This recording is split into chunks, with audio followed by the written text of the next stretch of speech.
All right, welcome to the week two first lecture. Here we're going to be focusing on the Washington Post article that examined Deflategate and sports as an extension of self. So really what this article was about and what the underlying maybe themes were about is the notion of rationality.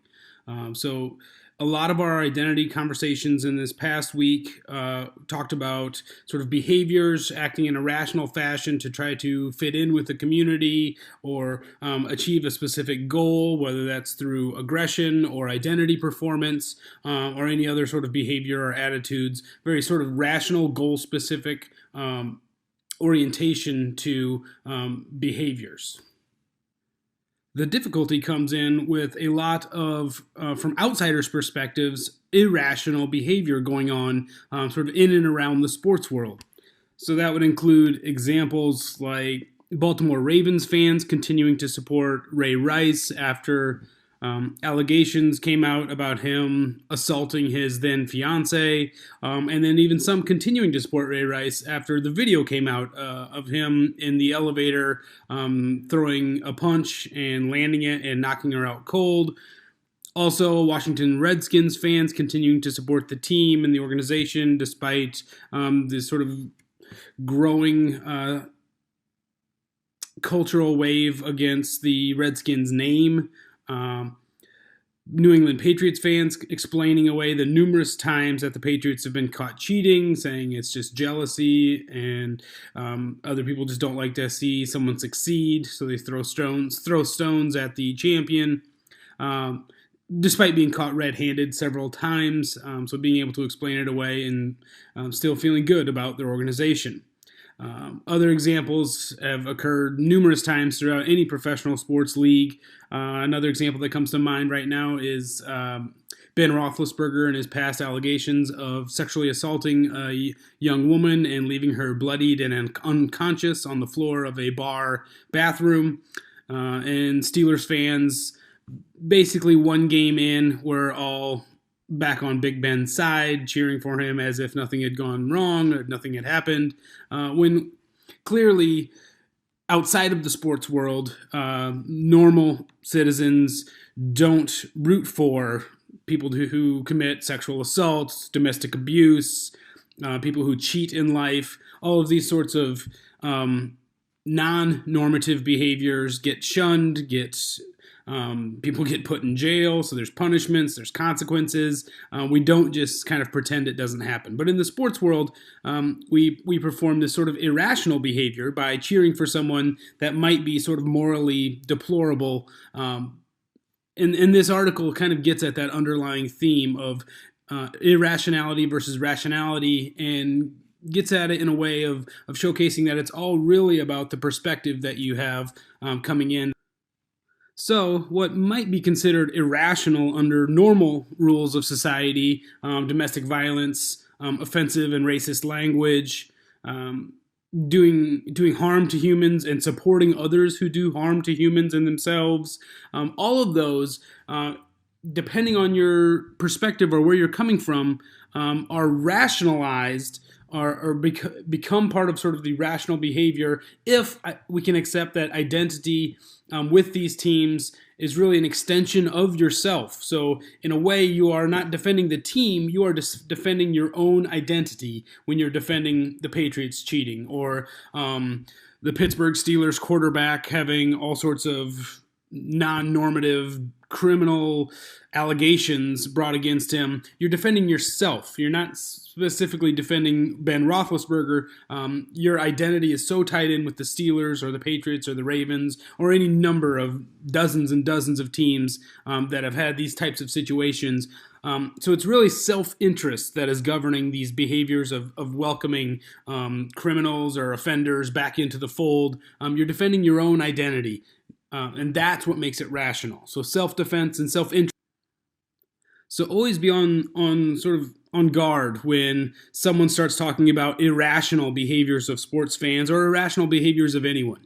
Because rationality is not sort of a fixed position. Rather, it is fluid. If in some cases, in the terms of sports, if the team is a part of me, the rationality is focused around that self-interest of me and this team. If for some reason something would happen that would make you kind of move away from the team, your rationality would come with it.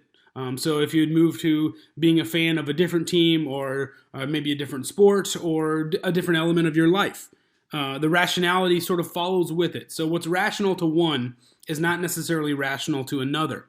But we can all sort of see where if identity gets tied up in whatever you're in, it being a rational behavior for you if it is, in fact, protecting the self or protecting your own interests or your own image of yourself. To the point where you would it becomes so obvious that if we can accept that my identity is so tied in with this team or this player, it would be irrational not to defend them, try to protect them, because it's protecting myself. I would lose a sense of being or a sense of belonging or identity if I didn't step forward and defend or protect or in some way try to minimize damage done or non-normative behaviors. If I didn't play that part, it would be a sort of a ding to my own sense of self-worth, sense of identity. So where does this sense of identity and this extension of the self into the team that they cheer for, where does it come from? In many ways, it has a handful of sources that all kind of come together on basically it's why you pick a favorite team. So where does this irrationality start? Some of it is regional pride. If there is sort of a larger regional community that has been together for generations and they're all sort of have similar shared experiences. So in some parts of the country, it's a shared immigration story that this whole region kind of all came in from the same part of the world, maybe from Ireland or from Latin America or from anywhere else in the world. They all sort of immigrated over together and all kind of landed in this same region, and they have a lot of shared experiences. So that might be a source of it. Family history. So if your parents and grandparents and great-grandparents all cheered for a team, all cheered for kind of this culture, this regional pride, certainly that would be embedded and ingrained in kind of your DNA growing up. In some cases, it's moral standards. Some cases, it's color tastes or what you just sort of randomly choose, favorite specific team members. So growing up in Northwest Iowa, I didn't have a professional team, obviously, in my state. Many people chose kind of regional pride in either Minnesota teams or Kansas City teams. Some were Packers or perhaps as far away as Denver. Or if it wasn't really tied to regional or family history, a lot of my friends growing up just kind of cheered for what they wanted to be their favorite teams based on athletes. So in the 80s and early 90s, Michael Jordan was beginning his dominance of the NBA.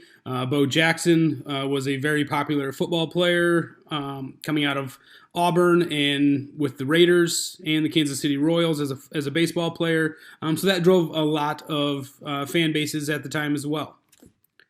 But really, regardless of what started someone down a path of fandom for a certain team, whether it's regional pride, family history, just individual tastes, favorite players, whatever starts it, once a fan has gone down the road far enough with a team and that sort of deeper loyalty and deeper sense of identity is in place, that's when we start to see this irrational behavior, or air quote, irrational behavior, start playing out.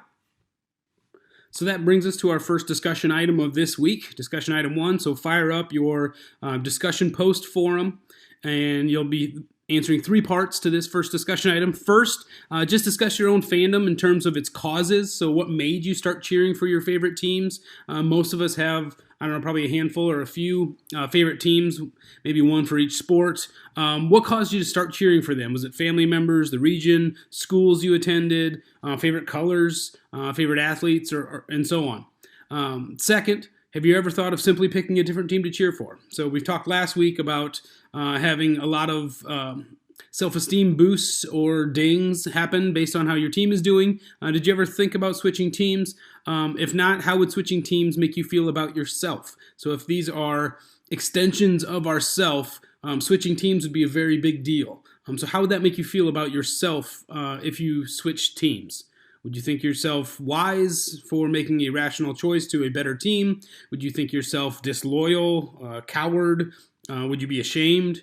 And then third, have you ever acted in a way that a non-fan or an opposing fan would consider irrational? So it might be rational from your perspective, but have you ever acted in a way that they would think would be irrational? And if so, describe what happened. So once again, take a few minutes, pause the video now, and pop over to the discussion post forum. Answer these items. Don't submit the discussion post yet until you've answered all of the items in all 4 lectures this week.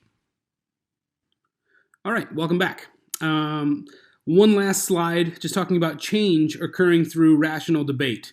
So this is a conversation that happens a lot in politics about wanting to have a sort of a reasoned, rational argument. But if we accept that sports teams can be an extension of identity, it makes sense that political parties, or maybe even political candidates themselves, individuals, could be seen as an extension of self as well.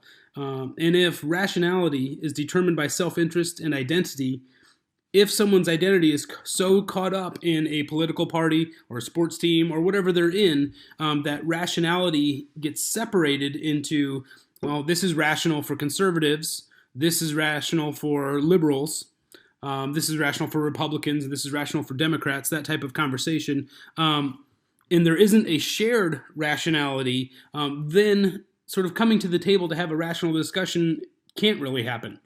It's impossible if they have 2 different rationalities. So the case that was raised in this sports world hopefully gives you a better idea of maybe understanding the challenge of having a, air quote, rational debate when the 2 sides are just so heavily self-interested in their own identities that they're not really willing to move away from that. And this is why it's so difficult to make any sort of meaningful change when both sides are so, in one way we see it as entrenched, but in another way we see it as sort of rationally self-interested in their own identities, and any sort of movement away from that would be a movement away from their own sense of self, their own sense of worth or involvement in their community.